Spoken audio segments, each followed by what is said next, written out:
बरादरान मिल्लत इस्लामी अस्सलामु अलैकुम व रहमतुल्लाहि व बरकातुहू।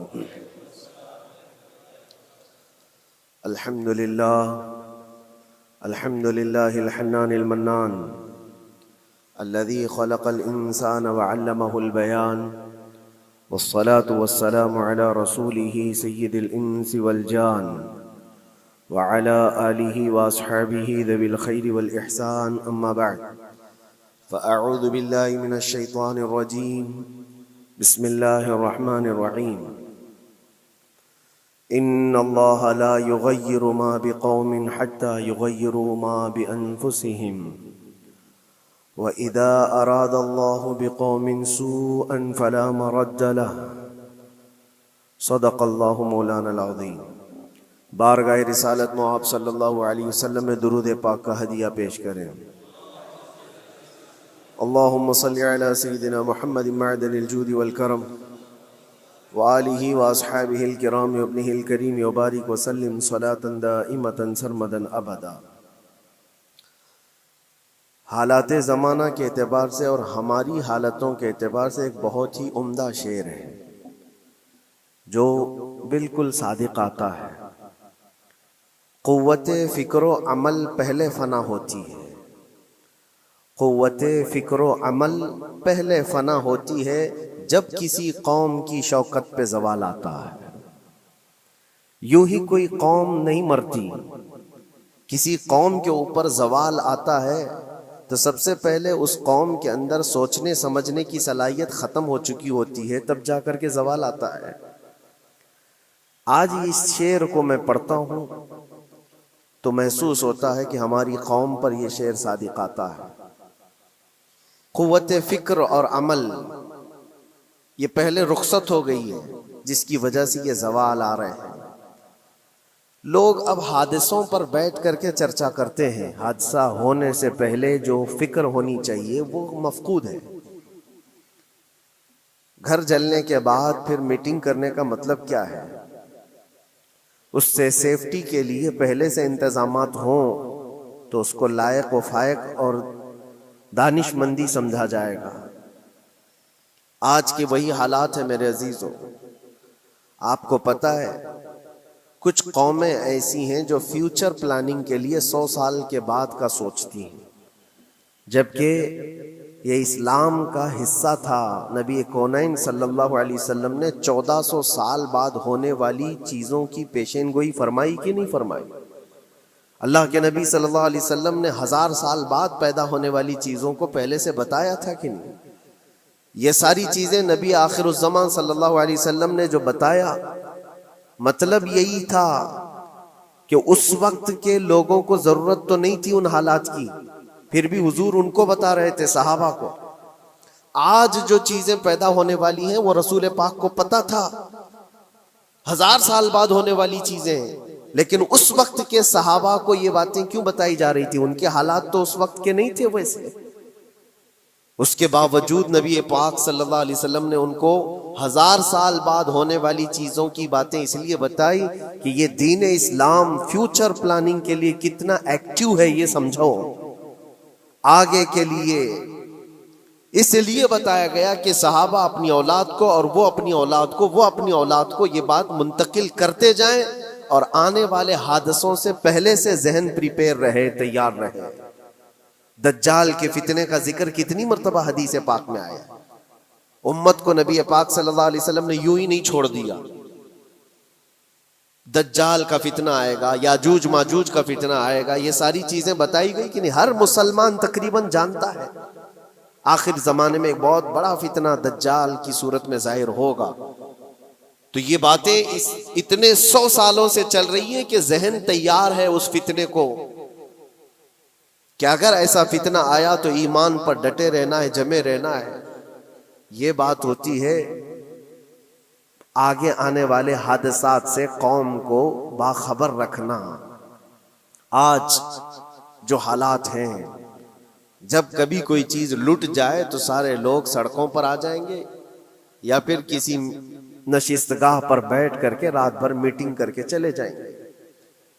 ये हादसे होने के बाद के जो हालात हैं ये वही चीजें दर्शा रही हैं कि कुव्वत फिक्र अमल फना हो गई है।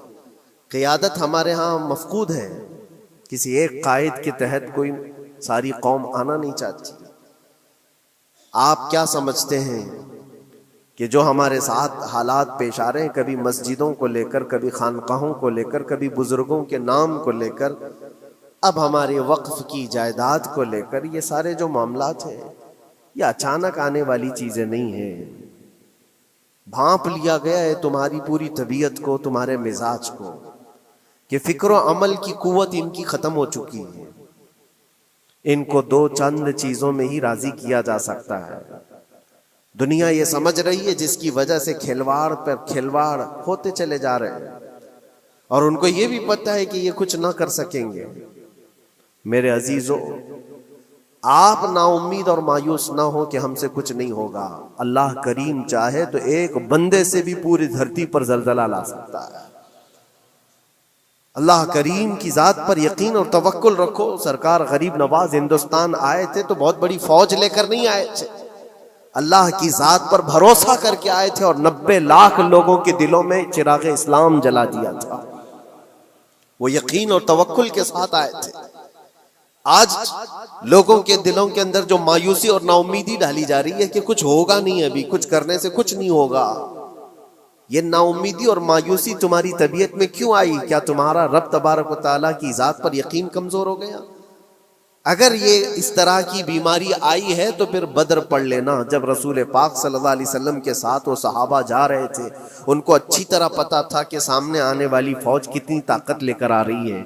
1000 लोग आ रहे हैं, हाथी घोड़े उनके पास, हथियार और असबाब उनके पास है, खाने पीने की मजे की सारी चीजें लेकर के आ रहे थे मक्का वाले, और इधर सहाबा नंगे पैर हैं। 313 के पास 4 घोड़े हैं, पैदल चले आ रहे हैं, छांव लेने के लिए कोई जगह तक नहीं है उनके पास। एक खजूर किसी के पास हो तो 10 लोग उस पर इक्तिफा कर ले। फाके पर फाका करने वाले वो सहाबा, लेकिन उन्होंने ये नहीं कहा कि अल्लाह के नबी सल्लल्लाहु अलैहि वसल्लम से कि हमारे पास असबाब की कमी है, हथियार की कमी है, कुछ नहीं हमारे पास, सवारी नहीं है। बगैर सवारी के 180 किलोमीटर मदीने से चल करके वो बदर पहुंचे थे, बदर तक पहुंचे थे। और उस वक्त अपनी सारी मेहनतें, अपनी सारी कुव्वतें उन्होंने जमीन पर लाकर रख दी। फिर बदर के मैदान में जब पहुंचे तब अल्लाह करीम की बारगाह में दुआ किया था मेरे मुस्तफ़ा ने, ऐ अल्लाह, अगर इस निहत्ती कौम को तूने फतह नहीं दी तो फिर क़यामत तक इस रुए जमीन पर सजदा करने वाला कोई नहीं होगा। ये महबूबाना अंदाज था मेरे मुस्तफ़ा का। वो दुआ मदीने में बैठ करके भी तो कर सकते थे। 180 किलोमीटर दूर इतनी मुसीबत में धूप में चल करके जाने की क्या बात थी? नंगे पैर सहाबा गए हैं, फाके पर फाका किए हुए। वो मदीने में बैठकर दुआ करते तो क्या रहमतुल लिल आलमीन की दुआ कबूल नहीं होती? लेकिन मुस्तफ़ा करीम सल्लल्लाहु अलैहि वसल्लम ने ये मिजाज दिया है, पहले फिक्र अमल मैदान में लाओ, फिर दुआ करो, अल्लाह की मदद आती है। यहाँ हम बैठ करके यहीं से दुआ करते हैं, कुछ करना नहीं है, बदलना नहीं है, और फिक्र अमल को लाना नहीं है, तो फिर सिर्फ यहाँ बैठ करके दुआ करना, ये तो मेरे अजीजों औरतों को इससे जिम्मेदारी दी गई है कि तुम मैदान अमल में आ नहीं सकती, तुम अपने घरों से दुआ करो अपने भाइयों के लिए। लेकिन ये काम तो अब सारे मर्दों ने भी ले लिया है। बहरहाल कुव्वत फिक्र अमल पहले फना हो जाती है जब किसी कौम की शौकत पे ज़वाल आता है। आज ये जो सारे मामलात हम देख रहे हैं, इसकी एक ख़ास वजह मैं आपको बताना चाहता हूँ। आज से तकरीबन 8-9 साल पहले मेरा एक बयान भी रिकॉर्ड मौजूद है, काफ़ी दिनों तक वो चलता रहा। मेरी अपनी बात नहीं थी, सिराजुल उम्मा इमाम गजाली रहमतुल्लाह तआला अलैह उन्होंने लिखा था कि उम्मत पर अगर एक ऐसा वक्त आ जाए जब उनके सामने उनके नबी को गालियां दी जा रही हैं और उम्मत कुछ न करे, तो फिर वो इंतजार करे कि अनकरीब वो वक्त भी उनके ऊपर आने वाला है जब उनकी माओ, बेटियों और सब इज्जतों को बाजार में नीलाम किया जाएगा और ये कुछ नहीं कर सकेंगे। वो दिन आ जाएंगे। बेसिक वजह वहां से शुरू हुई कि लोग अपने ऐश और इशरत में कुछ कमी ना कर सके। बारगाह मुस्तफ़ा सल्लल्लाहु अलैहि वसल्लम की गुस्ताखियां खुलेआम होती रहीं और उस पर हम लोग जिस तरह के हालात देखते रहे। बहुत सारे लोग तो मुझको ये कहते थे, मुझसे ये कहते थे, क्या जरूरत है आपको बोलने की, हालात देख नहीं रहे आप? जालिमो, तुमको अगर कोई छोटी सी माँ की गाली दे दे तो तुम बिफर जाते हो और उसके ऊपर आसमान तोड़ने की बात करते हो। और हम अपने नबी पाक सल्लल्लाहु अलैहि वसल्लम से करोड़ों माओं से ज्यादा मोहब्बत करते हैं। उस रसूल पाक सल्लल्लाहु ताला अलैहि वसल्लम पर कोई भौंकता रहे और उसका जवाब न दो, तुम ये कहते हो मसलहत है, हालात ऐसे हैं ये। तो फिर अपना ये लिबास बदल लेना चाहिए, अपना नाम बदल देना चाहिए। फिर इस दायरा इस्लाम में रह कर के मतलब क्या है? इसीलिए इकबाल ने 100 साल पहले एक मिजाज दिया था, ईमान है क्या चीज, इस्लाम है क्या चीज। तुम क्या समझते हो दाढ़ी टोपी और जुब्बे कुब्बे का नाम इस्लाम है? इस्लाम क्या है? इकबाल ने कहा था कि बारगाह मुस्तफ़ा सल्लल्लाहु ताला अलैहि वसल्लम के कदमों तक अपने आप को पहुंचा दो, यही दीन है, यही दीन है। गर्भ न रसीदी तमाम अबू लहबीस, और अगर तुम वहां तक नहीं पहुंच सके तो जिंदगी अबू लहब की तरह। दीन ये है, आबरूए मां जनाम मुस्तफास्त, हम सब की इज्जत और आबरू हुजूर के नाम से जुड़ी हुई है, उनके नाम से जुड़ी हुई है हमारी इज्जत और आबरू। और तुम उस नाम की हिफाजत नहीं कर सकोगे तो आगे ये सब चीजें आने वाली हैं जो आ रही हैं। आज लोग आज वावेला मचा रहे हैं। ये बात याद रखना, शैतान कभी फजर की नमाज के लिए उठा नहीं सकता, और अगर उठा रहा है तो फिर उसका कोई मकसद है। शैतान और नमाज,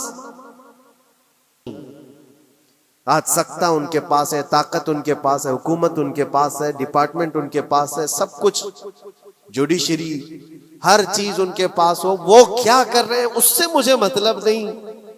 मैं आपसे ये पूछना चाहता हूं, मुझे रहजनों से गरज नहीं, तेरी रहबरी का सवाल है।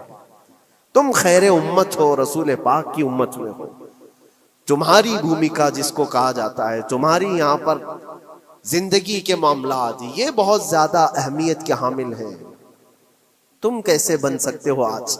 इसीलिए कुरान पाक की आयत मैंने शुरू में तिलावत की।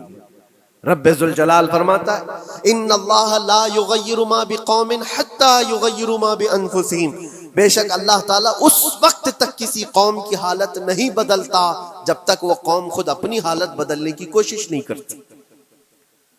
जब तक अपनी हालत बदलना नहीं चाहते उस वक्त तक अल्लाह तबारक व तआला नहीं बदलेगा। व इज़ा अरादल्लाहु बिकौमिन सूअन फला मरद्द ला, और अल्लाह ताला का ये जलाल भरा इरशाद तो सुनो। ये 13वें पारे की सूरह राअद की आयत है।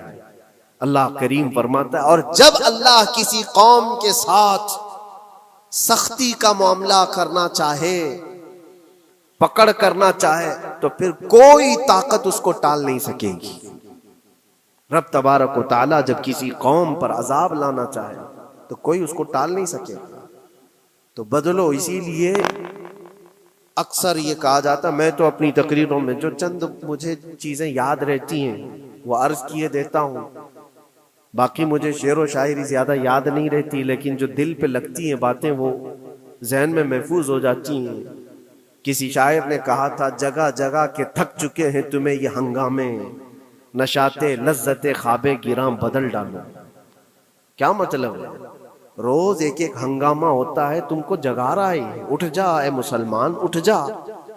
नशाते लज्जते ख्वाबे गिरां बदल डालो, लंबी नींद सोने की जो आदत पड़ी हुई है इस मजे को बदल डालो। गलत रवि से मनाजिल का बौद बढ़ता है, मुसाफिरों रविशे कारवां बदल डालो। शायर ने कहा है, इधर उधर की लय में चलते रहोगे तो मंजिल लंबी हो जाएगी। जिस रास्ते पर तुम्हें चलना है, अगर बार बार इधर उधर मुड़ते रहोगे, गलत रवि इसको कहते हैं, गलत चलने से मनाजिल का बोध बढ़ता है, मंजिल लंबी हो जाती है, जहां पहुंचना था वहां पहुंच ही नहीं पाओगे। इसीलिए शायर कहता है, मुसाफिरों रविशे कारवां बदल डालो, काफिले के चलने का जो तरीका है इसको बदल लो तुम। ये पूरी की पूरी बात हम पर फिट होती है। चलने का अंदाज बदल डालो है नौजवानों।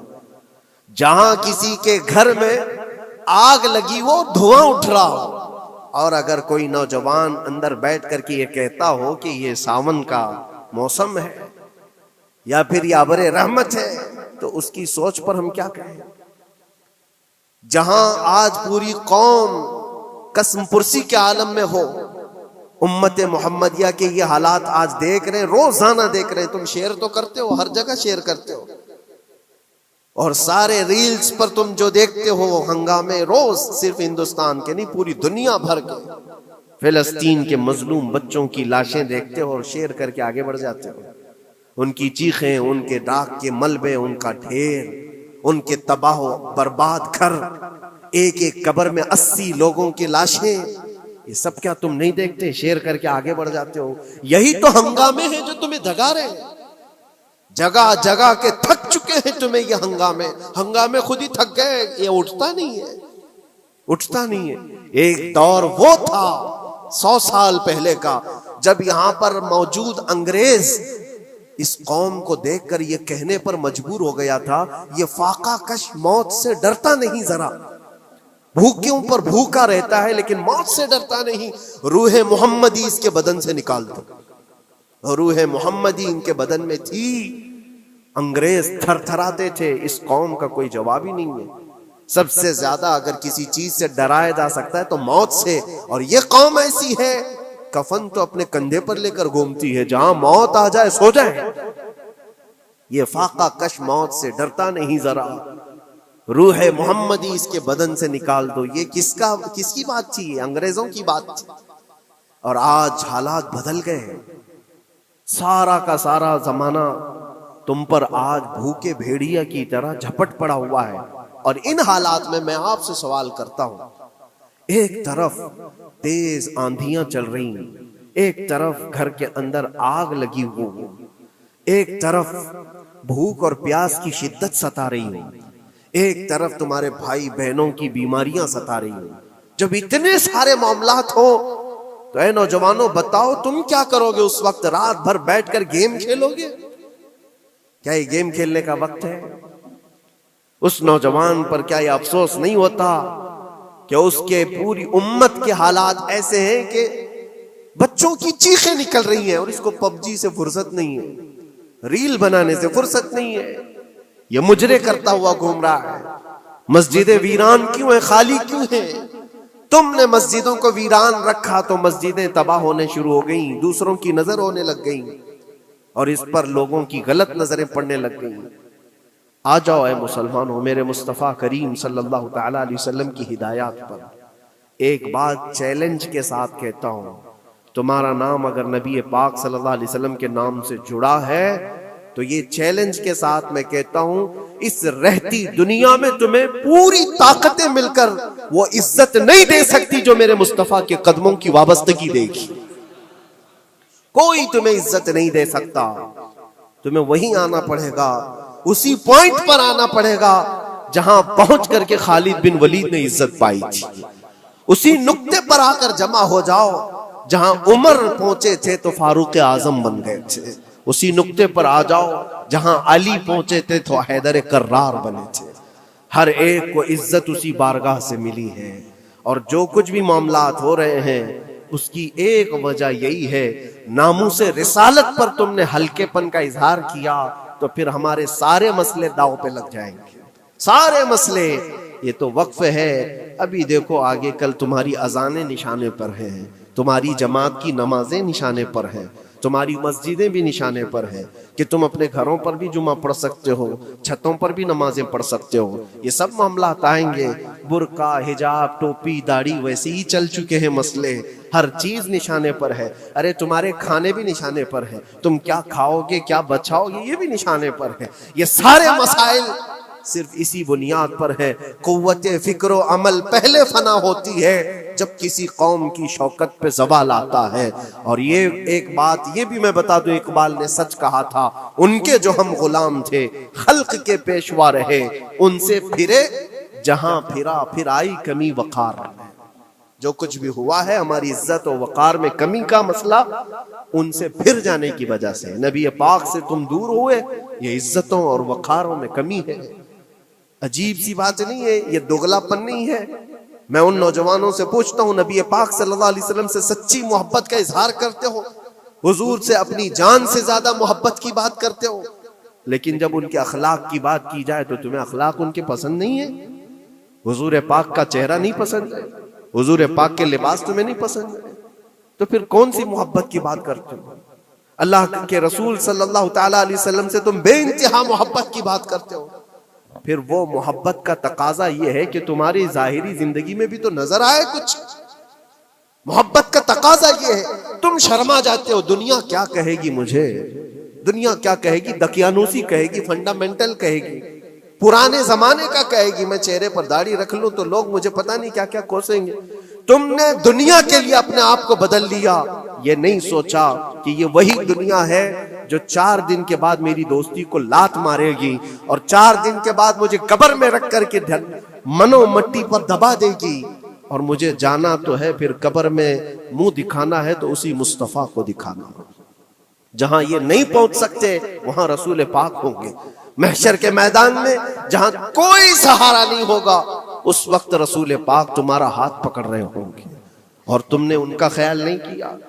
आ जाओ उसी नुक्ते पर, उसी पॉइंट पर जहां हमारी कामयाबी मुज़मर है। मैं सिर्फ और सिर्फ अपने बयानों में यही चीज अर्ज करना चाहता हूँ, सिर्फ इतना चाहता हूँ, नौजवानों, जिसके नाम से तुम आबाद हो उस नाम के साथ सही मानों में जुड़ जाओ, क्योंकि कुरान का वादा है, वला तहिनु वला तहज़नु व अंतुमुल अअलौन इन कुंतुम मुमिनीन। घबराओ मत, परेशान मत हो, तुम सबसे ज्यादा बुलंद रहोगे। अगर अल्लाह ने फरमाया है तो ये 100% हक है। अल्लाह ने फरमाया है तुम सबसे ज्यादा बुलंद रहोगे, लेकिन आगे रब फरमाता है इन कुंतुम मुमिनीन, अगर तुम सच्चे ईमान वाले हो जाओ। और ईमान किसको कहते हैं? ला युमिनु अहदुकुम हत्ता अकूना अहब्बा इलैहि मिन वालिदिही व वलदिही वन नासी अजमईन। मेरे आका फरमाते हैं ईमान उस वक्त तक कंप्लीट नहीं होगा जब तक तुम अपने माँ बाप, औलाद और सारी दुनिया से ज्यादा मुझसे मोहब्बत न करो। ये है। और आखिर में मैं यही कहूंगा, हर मसले का हल, सारे तमाम इश्यूज का खुलासा, इलाज एक ही चीज में है कि मोहम्मद से वफा तूने, तो हम तेरे हैं। ये जहां चीज है क्या, लौहो कलम तेरे हैं। लोग इंतजार में हैं, बहुत सारे लोग ये पूछते भी हैं हमें क्या करना चाहिए, हमें क्या करना चाहिए। जुल्म पे जुल्म होता जा रहा है, जालिम अपने अंजाम पर जरूर पहुंचेंगे, क्योंकि कुरान में अल्लाह का वादा है वसयअलमुल्लज़ीना ज़लमू अय्य मुनक़लिबिन यनक़लिबून। अनक़रीब जालिम ये देख लेगा कि अल्लाह उसको किस पलटी पर पलटाएगा, किस खाई में गिराएगा, उसे अंदाजा भी नहीं होगा, उसके बुने हुए जालों में वो खुद फंसेगा। जालिमों की एक लंबी तारीख है और उनको भी पढ़ना चाहिए जो आज जुल्म कर रहे हैं, लेकिन तुम्हारा किरदार क्या हो, इस सिलसिले में जो हमारे बच्चे या नौजवान सवाल करते हैं क्या करना चाहिए।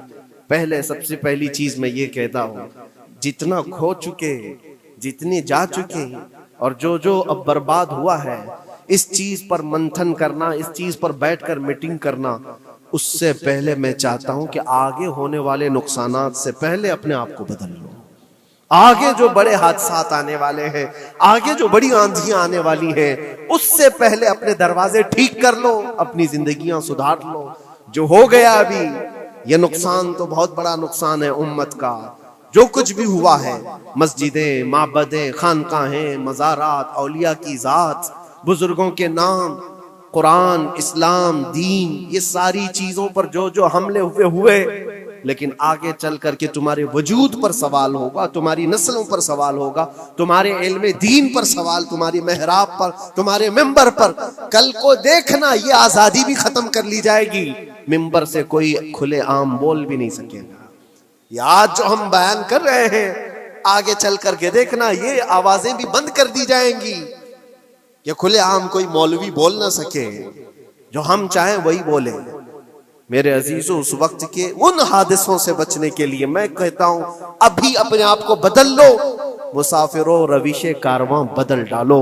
उठो वगर न हश्र न होगा फिर कभी, दौड़ो के जमाना चाल अपनी चल गया। अल्लाह करीम हम सब की कुव्वत फिक्र अमल फिर से अता फरमाए। रब तबारक व तआला हमारे इत्तेहाद और इत्तेफाक नसीब फरमाए। रब तबारक व तआला दामने मुस्तफ़ा में सारे मुसलमानों को जमा होने की तौफीक अता फरमाए। गुंबद खजरा की छाँव में मौला हमें इज्जत व वक़ार अता फरमाए।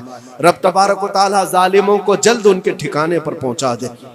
ए करीम खुदा रहमान रहीम, मौला हमारे शायर इस्लाम के साथ जो कुछ भी हो रहा है गैब से तू मौला मदद के असबाब पैदा फरमा दे। हमारे दरमियान मौला क़ियादत और सच्ची क़ियादत अता फरमा। ए करीम खुदा रहमान रहीम, खुसूसन तेरे दरबार में इल्तिजा है मौला, फ़िलिस्तीन के निहत्ते मजलूमों की गैब से मदद फरमा। जिब्राईल अमीन की ताईद उन्हें अता फरमा। रहमत के फरिश्तों से उनकी मदद फरमा। मौला पूरा शहर राख के ढेर पर है। ए करीम खुदा खुशियाँ देखे उन्हें ज़माना बीत गया। मौला उनके घरों में खुशियाँ अता फरमा। ए अल्लाह उन बिलखती हुई माओं को, उनकी जो गोदे उजाड़ दी गई हैं, उनके घर जो बर्बाद किए गए हैं, उनके शहीदों को कबूल फरमा। उनके जख्मों को मौला तू शिफा अता फरमा। ए करीम खुदा खुसूसियत के साथ उनके, हमारे और तेरे दुश्मनों को हिलाको बर्बाद फरमा दे। उनकी जमीन उनके लिए तंग फरमा दे। रब्बना व आतिना मा वअदतना अला रसूलिका वला तुखज़िना यौमल क़ियामह इन्नका ला तुख़लिफ़ुल मिआद बिरहमतिका या अरहमर राहिमीन। व आखिरु दावाना अनिल हम्दुलिल्लाहि रब्बिल आलमीन।